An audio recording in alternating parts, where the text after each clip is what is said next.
नमो तस्सा भगवतो अरहतो। नमो बुद्धाय। मैं आरपी सिंह आप सभी का हार्दिक स्वागत करता हूं हमारे विशेष कार्यक्रम धम्मदीप में। दर्शकों, धम्मदीप में आज धर्म दीक्षा आंदोलन को आगे बढ़ाते हुए हम आज चर्चा करेंगे अंगुलीमाल के धर्म दीक्षा के बारे में। इस पर विस्तृत जानकारी देने के लिए हमारे मध्य उपस्थित हैं भंते डॉक्टर चंद्रकीर्ति जी। आपने बुद्ध दर्शन में उच्च शिक्षा प्राप्त की है तथा आप देश विदेश में अनेकों सम्मानों से अलंकृत होने के साथ साथ अनेकों मंचों पर बुद्धिज्म पर अपने विचार रख चुके हैं। तो हम स्वागत करते हैं भंते डॉक्टर चंद्रकीर्ति जी का। बंदामी भंते जी, आपका बहुत बहुत स्वागत है हमारे स्टूडियो में। नमो तस्सा भगवतो अरहतो सम्मा संबुद्दस्सा। नमो तस्सा भगवतो अरहतो सम्मा संबुद्दस्सा। नमो तस्सा भगवतो अरहतो सम्मा संबुद्दस्सा। भंते जी, आपका बहुत बहुत धन्यवाद हमारे दर्शकों को अपना आशीर्वाद स्वरूप एक तरह से उनको अपना बहुत ही बहुमूल्य आशीर्वाद देने के लिए। तो भंते जी, आज हमें और हमारे दर्शकों को बताएं कि जैसा कि आपने सुना होगा कि अंगुलीमाल जो एक बहुत ही खूंखार डाकू था और हत्या उसके लिए कोई बड़ी बात नहीं थी, और एक बार जब वह तथागत बुद्ध से मिले तो उसके बाद उसने अपना लक्ष्य बदल दिया और धर्म दीक्षा प्राप्त कर मानव कल्याण में लीन हो गए। आज कृपया भंते जी इस बारे में हमारे दर्शकों को विस्तृत जानकारी दें। बहुत बहुत धन्यवाद आरपी सिंह जी। आज इस धम्मदीप कार्यक्रम में हम लोग विस्तार से चर्चा करेंगे अंगुलीमाल की धम्म दीक्षा के संबंध में।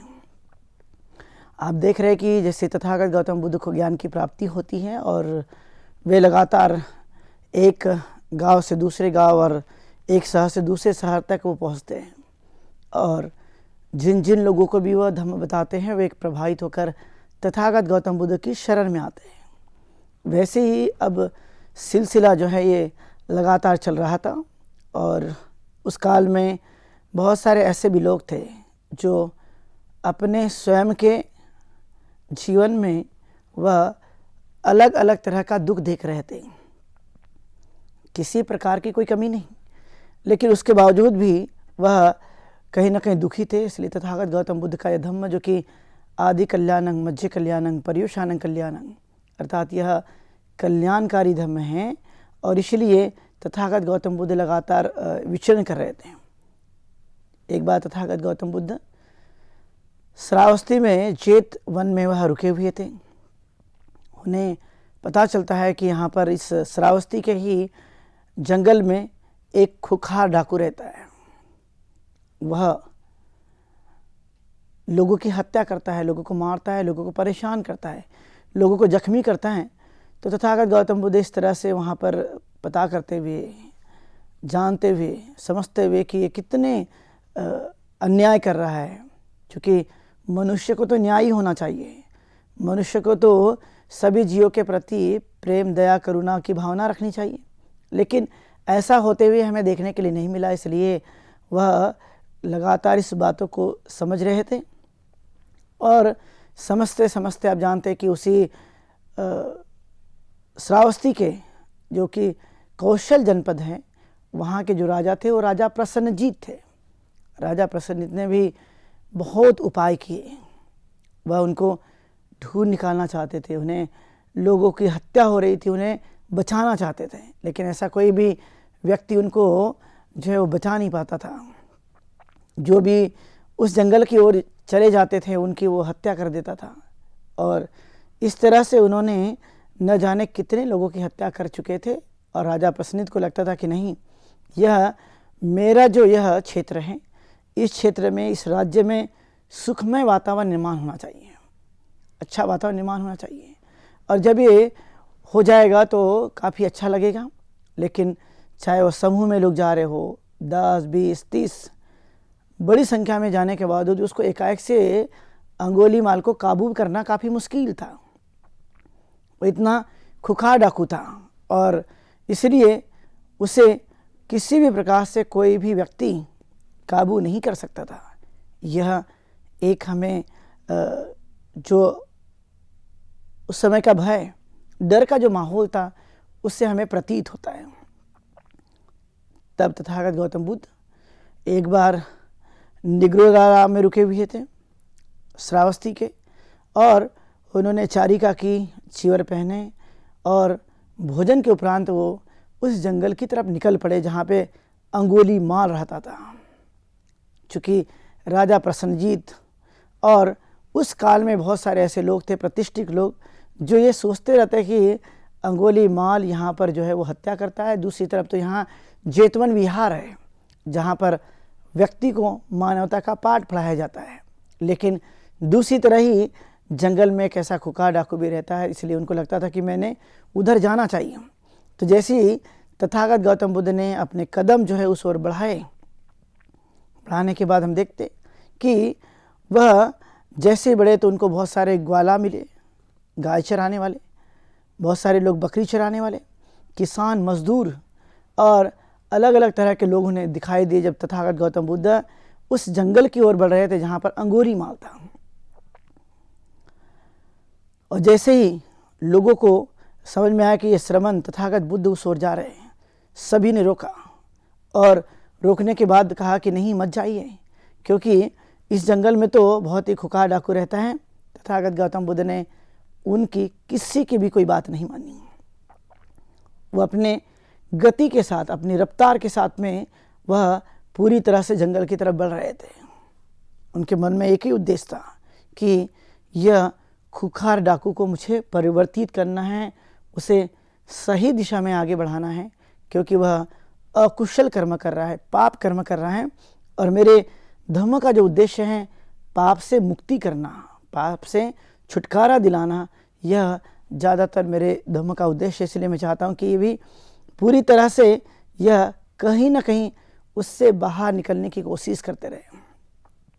जब उन्होंने देखा और देखते ही वह आगे बढ़ते गए, तो जैसे ही वो उस ओर आगे बढ़े, अंगुलीमाल ने देखा कि कोई व्यक्ति आ रहा है, आज भी मुझे अच्छी खासी शिकार मिल रही है, मैं भी इनकी हत्या करूंगा और यह मेरा अवसर प्राप्त हो जाएगा कि मैंने कम से कम इस व्यक्ति को भी मार दिया। यानी उस समय तक जब तथागत गौतम बुद्ध वहाँ तक पहुँचे, उस समय तक अंगुलीमाल ने 999 हत्या कर चुके थे।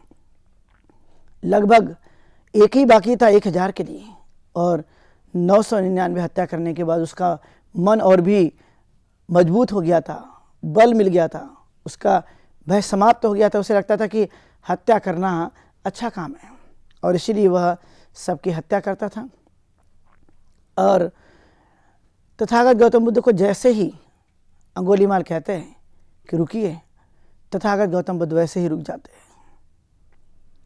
जब वो रुक गए तो अंगुलीमाल बड़ा अद्भुत सा उसको लगा करिश्मा हो गया है। ये ऐसी कौन सी चीज़ है, अद्भुत सा महसूस हो रहा है, क्योंकि अभी तक तो मैंने जिन जिन लोगों को बोला था रुकिए, तो वो सब के सब भागने लगते थे, लेकिन पहली बार ही मैंने देखा है किसी व्यक्ति को कि वह व्यक्ति रुक गया है और रुक करके कह रहा है कि आप कब रुकोगे, हे अंगुलीमाल, आप कब रुकोगे, मैं तो रुक गया हूँ। तो इस तरह से वह पूरी तरह से सोचते हैं और फिर और भी वो आश्चर्यचकित हो जाते हैं कि आखिरकार ये तो बड़ा साहसी है, मुझे ही रुकने के लिए कहता है और मैं तो रुक चुका हूँ। अंगुलीमाल के कहने के बाद जितने लोगों को उन्होंने कहा रुकने के लिए, वो सब सारे के सारे दौड़ने लगते थे। अंगुलीमाल उनका पीछा करके उन्हें पकड़ करके उनकी हत्या कर देते थे। लेकिन तथागत गौतम बुद्ध एक ऐसे व्यक्ति जिनको देख करके अंगुलीमाल ने कहा कि रुको, तो रुक गए। वो कहते कि मैंने पहली बार अपने जीवन काल में कोई ऐसा व्यक्ति देखा है जो कहने के बाद वह भागे नहीं बल्कि रुक गए। डाकू को देखकर तो कोई भी भागता है, और वो उस समय हर व्यक्ति की हत्या करते थे, इसलिए सबको भय लगता था कि हत्या कर देगा। इसलिए वह पूरी तरह से वह रुक करके अंगुलीमाल को कहते हैं कि मैं रुक गया हूँ, आप कब रुकेंगे। तब अंगुलीमाल से एक बात कहते हैं कि इस जंगल में तो बहुत सारे पेड़ हैं और बहुत सारे पेड़ों की पत्तियां भी हैं, लेकिन आप एक पेड़ की एक पत्ती तोड़ कर लाइए। तब अंगुलीमाल जो है वो तैयार हो जाते हैं एक पत्ती तोड़ने के लिए। और जैसे ही एक पत्ती तोड़ी, उसको लगता था कि ये बड़ा आसान काम है, कोई कठिन नहीं है, बहुत ही आरामदायक है, बहुत ही अच्छा है। और इस तरह से उन्होंने ये सोच जब बनाई, तो बनाने के बाद हम देखते हैं कि वह पूरी तरह से यह बात और यह विचार करने लगे कि कहीं ना कहीं यह जो व्यक्ति हैं कुछ न कुछ मुझसे यह प्रयोग करा रहे हैं। फिर तथागत ने कहा, आपने तो अब पत्ती तोड़ दी है, अब इस पत्ती को पेड़ पर लटका दीजिए या जोड़ दीजिए, चिपका दीजिए। तो पाया गया कि वह पत्ती टूट चुकी है पेड़ से, अब उसको कोई जोड़ना अब संभव नहीं है, ये पूरी तरह से टूट चुकी है, अब कोई जोड़ना इसके लिए संभव नहीं है। जब उन्होंने ये विचार किया, जब उन्होंने ऐसा सोचा, तो वह समझ गया कि नहीं, जो मैंने पत्ती तोड़ी थी उसको मैं तो जोड़ नहीं पा रहा हूँ। तथागत कहते हैं ऐसा ही कि आपने किसी की जान नहीं बचाई है, किसी को जीवन दान नहीं दिया है और न किसी का लालन पालन पोषण किया है, तो आपको मारने का भी कोई अधिकार नहीं है। जब आप हत्या कर रहे हो, इस हत्या करने से आप कब रुकेंगे, क्योंकि आप तो अकुशल कर्म कर रहे हैं, पाप कर्म कर रहे हैं। और यह अकुशल और पाप जो है न जाने कितने लोगों की ज़िंदगी बर्बाद करते जा रहा है। आपने जिन जिन को मारा होगा उसमें से कई पुरुष की हत्या हुई होगी, उनकी पत्नी, उनके बच्चे अनाथ हुए होंगे। और यदि पत्नी की हत्या की होंगी तो उनके पति जो है वो ना किस तरह से उनको दिक्कतों का सामना करना पड़ा होगा। और ऐसे ही कोई भी सदस्य हो, कोई भी व्यक्ति हो, चाहे परिवार में रहता हो, समाज में कहीं पर भी रहता हो, लेकिन न जाने आपने कितनी हत्या करने के बाद कितने परिवार को उजाड़ दिया है। आपने बहुत गलत कार्य किया अंगुलीमाल। इस तरह से तथागत गौतम बुद्ध ने समझाते हैं और समझाने के बाद कि जो पत्ती टूट चुकी थी अब उसे जोड़ा नहीं जा सकता, जो आपने हत्या कर दी है अब उसे प्राण नहीं मिल सकता, जो मर चुका है उसे जीवन नहीं मिल सकता है। वो तो आखिर आपने उसकी हत्या कर दी है, तो आपने एक घोर पाप कर्म किया है, आपने हर एक मनुष्य को कष्ट पहुंचाया। इतने ही नहीं, 999 लोगों की हत्या करने के बाद न जाने कितने लोग ऐसे अलग अलग समस्या में फंसे होंगे। एक भय है लोगों के मन में, डर है, और वो कोई भी व्यक्ति जंगल की तरफ में नहीं आना चाहता। न ग्वाले, न बकरी चराने वाले, न मजदूर और न किसान, वो सब भयभीत है। तो अंगुलीमाल जो है उस समय समझ जाता है कि हाँ, मैंने जो किया, जो कृत्य किया, ये काफ़ी गलत है और इसीलिए मुझे ऐसे कृत्य को नहीं करना चाहिए। तब वो तथागत गौतम बुद्ध को वह तलवार समर्पित करते हैं, तलवार त्याग देते हैं, क्योंकि आप जानते हैं कि अंगुलीमाल ऐसा कोई दिन नहीं जिस दिन उन्होंने रक्त न बहाया हो। उनके हाथ रक्त से ही सने रहते थे। वो तलवार हाथ में लिए हुए ही वह हर एक आदमी की हत्या करते थे। तो वही तलवार जिससे उन्होंने हत्या किया उन्होंने त्याग दिया और तथागत गौतम बुद्ध की शरण में आए और उन्होंने कहा कि तथागत, आप हमें दीक्षा दीजिए और मैं आपकी हमेशा के लिए संघं शरणं गच्छामि करना चाहता हूँ, बुद्ध की शरण जाना चाहता हूँ, धम्म की शरण जाता हूँ, संघ की शरण जाना चाहता हूँ। इस तरह से मैं तथागत का अनुयायी बनना चाहता हूँ हमेशा के लिए। तथागत ने उन्हें भिक्षु बनाया, उनकी उपसंपदा कराई, उन्हें संघ में प्रवजित कराया। पहले की स्थिति तो अभी अंगुलीमाल थे, अब वो एक भिक्षु हो गए। और जब वो भिक्षु हो गए होने के बाद में जब उन्होंने उनको शहर में ले गए, श्रावस्ती में, राजा प्रसन्न को पता चला कि कोई व्यक्ति पहले तो डाकू था, अब उसने भिक्षु का जीवन जी लिया है, भिक्षु बन गए, तो उनके अंदर में काफ़ी परिवर्तन है। तो यह देखने के कारण आप जानते हैं कि सारे के सारे श्रावस्ती के लोग अंगुलीमाल का नाम सुनते ही उनके शरीर में कांटे आ जाते थे, रोमटे खड़े हो जाते थे, भय सताता था। और उस भय की वजह से वो जंगल की तरफ कोई भी जाना नहीं चाहता था। लेकिन अब स्थिति बदल गई है। अब वह अंगुलीमाल जिसे हत्या करता था, शस्त्र त्याग दिया। जो खून बहाता था, अब वो खून बहाना बंद कर दिया है। लोगों को सताना बंद कर दिया है। वो एक बहुत ही सरल और अच्छे व्यक्ति बनने के लिए, उन्होंने भिक्षु का जीवन जीने के लिए अब वो पूरी तरह से तैयार है और इस नगर में आए। और जब वो नगर में आए तो काफ़ी भीड़ जो है उनको देखने के लिए इकट्ठा हुई। वैसे ही राजा प्रसन्नजीत के यहाँ पर भी, उनके आंगन में, उनके घर के उस परिसर में भी काफ़ी भीड़ इकट्ठा हुई। उन्होंने भी देखा कि बड़ी संख्या में लोग जो है उनको देखने के लिए आए हुए हैं। तथागत के दर्शनार्थ तो सभी आते हैं, लेकिन अंगुलीमाल का नाम सुनते ही लोगों को लगा। तब तथागत गौतम बुद्ध ने अंगुलीमाल से, जब वो जो हो रहा है वह उसको सहन करते हुए, दमन करते हुए उनको देखा कि हाँ, ये सब सहन करते जा रहा है।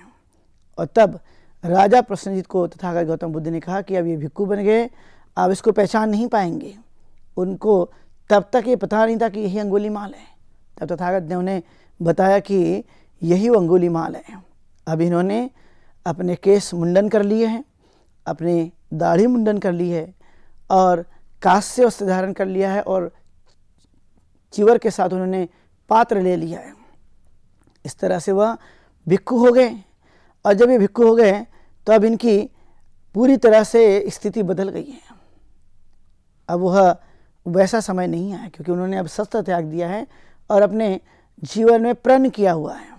वो प्रण क्या है कि मैं किसी की हत्या नहीं करूँगा, चोरी नहीं करूँगा, ब्रह्मचर्य का पालन करूँगा, मैं झूठ नहीं बोलूँगा, मादक पदार्थ का सेवन नहीं करूँगा, एकाहारी ही बन के रहूँगा, यानी एक बार ही भोजन ग्रहण करना।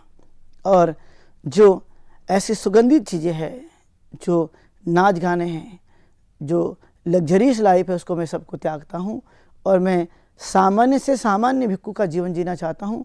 तो इस तरह से अंगुलीमाल, चूँकि आप जानते हैं कि उनके बचपन का नाम अहिंसक था। उन्हें कहा जाता है कि वह किसी की हिंसा नहीं करते थे, न किसी को दुखी बनाते थे, लेकिन वह बुद्धिमान होने की वजह से वह अपने आचार्य के काफ़ी नज़दीक थे।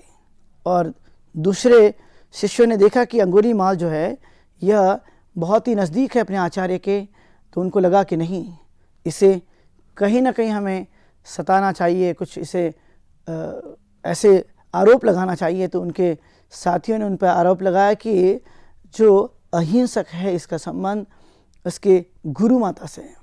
और इसलिए उनके आचार्य ने उन्हें सजा के रूप में कहा, जाओ इतने लोगों की हत्या कर लाओ, 1000 लोगों की हत्या चाहिए उसे। और जब वो अंगुलीमाल हर एक व्यक्ति की जब हत्या कर देता था, तो हत्या करने के बाद उसकी एक उंगली की वह अपने गले में डालकर उसकी माला बनाता था। यानी जो मृत्यु को प्राप्त हुआ है उसकी उंगली काट करके वो माला में जाने वाली है, क्योंकि इसलिए अहिंसक से इसका नाम अंगुलीमाल रखा गया। अंगुलीमाल मतलब ऐसा व्यक्ति जो अंगुली की माला पहनता हो, उसे अंगुलीमाल कहा गया। और यह बचपन का नाम अहिंसक था। इस तरह से हम देखते हैं कि जब वो तथागत गौतम बुद्ध के साथ आए, चारिका किया, और जब चारिका किए तो बहुत सारे लोगों ने उन पर पत्थर मारे, न जाने और भी अलग अलग तरह की चीज़ें उन पर फेंकी गई। लेकिन अंगुलीमाल अब पूरी तरह से शांत है, उनका चित्त शांत है और वो बड़ी संयमता के साथ में वह उसे स्वीकार कर रहा है। एक शब्द नहीं बोला गया अंगुलीमाल के द्वारा कि आप मुझे क्यों मार रहे हैं और मुझे नहीं मारना चाहिए। तो उसे प्रायश्चित हो गया, एहसास हो गया, और उन्हें कहा कि नहीं, कोई मुझे मारे, कोई मुझे परेशान करे, तभी भी मैं तथागत गौतम बुद्ध का अनुयायी हूँ, मैं ये कदम नहीं उठाऊंगा। अर्थात अंगुलीमाल से, एक हत्यारे से एक अच्छा सज्जन बन जाना। एक व्यक्ति जो पहले कुछ स्थिति है, अभी बात की स्थिति बदल गई। तो इस तरह से आप देखेंगे कि अंगुलीमाल में एक बड़ा काफ़ी कुछ परिवर्तन आया। यानी शस्त्र को त्याग करके उन्होंने अब धम्म का रास्ता अपना लिया। अब जानते हैं कि धम्म तो कल्याणकारी है, और जब ये कल्याणकारी है तो हर व्यक्ति के जीवन में काफ़ी अच्छी स्थिति में उसे लाने के लिए प्रयत्न करते रहता है। लेकिन जब हम लोग उस वास्तविक चीज़ों को छोड़ देते हैं, जैसे अंगुलीमाल ने पहले वह हत्याएं की बाद में एक अच्छा इंसान बन गया। तो तथागत के धम्म में यह एक बड़ा परिवर्तन देखने के लिए मिलता है। इसलिए चाहे उन पर कई तरह की चीज़ें फेंकी गई, उन्होंने कोई उनका अपशब्द नहीं कहा, न उसका विरोध किया। वो अपने शांत गति के साथ, अपने बुद्धि और प्रज्ञा के अनुसार वह अपने जीवन को आगे बढ़ा रहे थे। यह एक बड़ी बात हमें उनके अंदर में देखने के लिए मिलती है। और इसलिए वह किसी की हत्या करे, किसी की हानि पहुंचाए, ऐसा उसके मन में अब उत्पन्न नहीं होता। और वो भिक्खु बन गए। और आप जानते हैं भिक्खु बन जाने के बाद में बहुत सारी चीज़ें वह ऑटोमेटिकली संयमित हो जाती हैं। और वो संयम व्यक्ति के जीवन में कहीं न कहीं मददगार साबित होते रहता है। और जब ये साबित होता है तो स्वाभाविक है कि वह एक उच्च कोटि का व्यक्ति निर्माण करता है। उसे निर्माण करने के लिए यह तथागत गौतम बुद्ध का धम्म, जो कि बहुत ही कल्याणकारी अच्छा है। और तब देखा गया कि अंगुलीमाल ने सभी प्रकार के जो पत्थर, नाना प्रकार की चीज़ें फेंकी गई, लेकिन उनका किसी ने कोई जवाब नहीं दिया। तो अब लोग जान लेते हैं कि यह निश्चित रूप से अब ये संयमित हो गए हैं, क्योंकि पहले तो अंगुलीमाल को देखकर भय ही लगता था, लेकिन अब भिक्खु बनने के बाद जो पहली बार वह श्रावस्ती में प्रवेश करते हैं तो लोगों को तब भी भय डर समा रहा था। लेकिन वह अब कांस्य वस्त्र धारण कर लिया है और भिक्खु का अपना जीवन जी रहा है। तो अब वहाँ पर इस तरह की समस्या देखने के लिए नहीं मिलेगी। अब वो चित्त एकाग्र हो गया है, चित्त की हलचल बंद हो चुकी है, चित्त में आसक्तियाँ समाप्त हो गई है और द्वेष और राग की भावना भी पूरी तरह से समाप्त हुई है। और वो हर व्यक्ति के जीवन में कुछ खास परिवर्तन के लिए तथागत जैसे उपाय बताते हैं, वैसे ही अंगुलीमाल के जीवन में एक बड़ा आमूलचूल परिवर्तन आया। कोई सोच भी नहीं सकता कि जिस व्यक्ति ने 999 हत्या की है क्या वो बदल सकेगा। लेकिन धम्म ही हैं जो हर व्यक्ति के जीवन काल में उन्हें पूरी तरह से आगे बढ़ाने के लिए गति के साथ उसे स्वीकार करने के लिए वो तैयार रहते। इसलिए अंगुलीमाल खतरनाक डाकू जो बाद में एक अच्छे इंसान बन जाते हैं, क्योंकि वो श्रावस्ती के ही रहने वाले थे। कई बार आप देखते होंगे बहुत सारे जो लोग हैं वो परेशान होते हैं अलग अलग कारणों से, और वह अलग अलग जो कारण हैं वो कहीं ना कहीं व्यक्ति को अंदर से कई तरह के आघात पहुंचाते रहता है। तथागत ने कहा नहीं, मेरा ये धम्म मेरा मनुष्य के जीवन के लिए उत्कृष्ट हो सके, इसलिए मुझे यह संकल्प लेना है कि अब मैं अपने शस्त्रों से किसी की भी हत्या नहीं करूंगा, बल्कि मैं उन सब जीवों का लालन पालन करूंगा, उनका ध्यान रखूंगा, उनके प्रति प्रेम और करुणा को बनाए रखने पर जोर देते रहूंगा। क्योंकि इंसान ने कभी भी परेशान नहीं करना, इंसान ने इंसान की हत्या नहीं करना, क्योंकि यह तो एक दुष्कर्म है और वह व्यक्ति के जीवन में अलग अलग तरह की जो हानियाँ होती है उसको जन्म देने में कहीं ना कहीं इस तरह की प्रवृत्तियाँ मददगार साबित होती है। इसलिए अंगुलीमाल जो कि आप देखते हैं वह इतना खतरनाक डाकू बन चुका था कि उससे कोई भी सामना करना नहीं चाहते थे, कोई मिलना नहीं चाहता था, और नहीं उनसे कोई भेंट, क्योंकि मिल गए तो मृत्यु निश्चित है, मिल गए दिख गए तब भी आप उनके शिकार बन जाएंगे। अर्थात वह हर एक व्यक्ति को शिकार मानता था। लेकिन अद्भुत है तथागत गौतम बुद्ध का यह धम्म, जहाँ पर उसे एक शक्ति दिया, एक बल दिया और उसके अंदर में एक आत्मबोध कराया। क्योंकि व्यक्ति के जीवन में आत्मबोध हो जाना, ज्ञान हो जाना, ये सबसे बेहतर बात मानी जाती है, जो हमें कहीं पर भी देखने के लिए नहीं मिलेगी। इसलिए बेहतर जीवन हर व्यक्ति का हो, अच्छा जीवन हर व्यक्ति का हो। इसलिए धम्म का अंगीकार, इसलिए तथागत गौतम बुद्ध के इस धम्म को अंगुलीमाल ने पूरी तरह से स्वीकार कर लिया, और स्वीकार करने के बाद उनका निश्चय, अब मैं ऐसा नहीं करूँगा। पहले तो मैंने कर लिया, वह अब ना शस्त्र उठाएंगे, लाठी उठाएंगे और न किसी की हत्या करेंगे। उन्होंने अब जो शस्त्र ग्रहण किया है वह है धम्म का शस्त्र, धम्म का ज्ञान, धम्म के व्यवहार जो व्यक्ति के जीवन में काफ़ी कुछ परिवर्तन लाने के लिए वह मददगार साबित होते रहते हैं। तो इस तरह से हम जान सकते हैं कि तथागत गौतम बुद्ध के धर्म में लगातार, चाहे वह किसी की बात माने या न माने, वह हत्यारा हो, अलग अलग प्रकार की प्रवृत्ति हो, उसके अंदर में यदि कहीं से हमें परिवर्तन आ सकता है तो वह आ सकता है तथागत गौतम बुद्ध के इस धम्म से, और उसको अपने जीवन काल में दीक्षा ग्रहण करके, धर्मांतरण करके वह बोध प्राप्त कर सकता है और वह एक अच्छा व्यक्ति बन सकता है। क्योंकि अच्छा व्यक्ति बनना ये व्यक्ति की सबसे पहली प्राथमिकता होनी चाहिए। जब वो पहली प्राथमिकता होगी तो स्वाभाविक तौर पर वह अपने जीवन को बेहतर जी सकेंगे, और जब जिएंगे तो कहीं ना कहीं वह व्यक्ति सज्जन की भांति, संत की भांति, और उसकी जो स्थिति है वह अच्छी हो सकती है। इस पर ज़्यादातर तथागत गौतम बुद्ध के समय में बहुत सारे लोगों ने यह देखा, और इसीलिए जब वो चारिका करने के लिए गए अंगुलीमाल, तो उन्होंने, लोगों ने बड़े अच्छे से देखा, और देखने के बाद में उनको कहा कि यही अंगुलीमाल है जो भिक्खु हो गया है। तो यह स्वाभाविक तौर पर हमें देखने के लिए मिलता है कि अंगुलीमाल जो अहिंसक से अंगुलीमाल हुआ, और अंगुलीमाल से एक भिक्खु हुआ, और एक संत सज्जन पुरुष हुआ, जो आज हमने इस देशना के माध्यम से विस्तार से देखा है।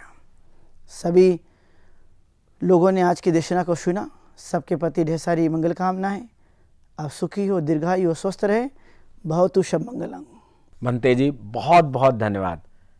आपने हमारे दर्शकों को एक बहुत ही महत्वपूर्ण जानकारी दी। तो साथियों, आज के इस विशेष प्रोग्राम में इतना ही। अब समय हो चुका है आज के प्रोग्राम के विश्राम होने का, लेकिन उसके पहले आपको बताते चलें कि आपके मन में भी जो प्रश्न हो, जो जिज्ञासाएं हों, आप इस प्रोग्राम में पूछ सकते हैं। और प्रश्न पूछने के लिए आप हमारे व्हाट्सएप नंबर 9639010109 पर आप अपना प्रश्न भेज सकते हैं, या हमारी ईमेल आईडी subhartibuddha@gmail.com पर आप भेज सकते हैं। तो उम्मीद है कि आप अपनी जिज्ञासाओं को दबाएंगे नहीं और हमारे इस प्रोग्राम का हिस्सा बन अपनी जिज्ञासा को शांत करेंगे। तब तक मैं आरपी सिंह भंते डॉक्टर चंद कीर्ति जी के साथ लेता हूँ विदा। कल इसी समय आपके समक्ष फिर उपस्थित होंगे। नमो बुद्धाय। नमो तस्सा भगवतो अरहतो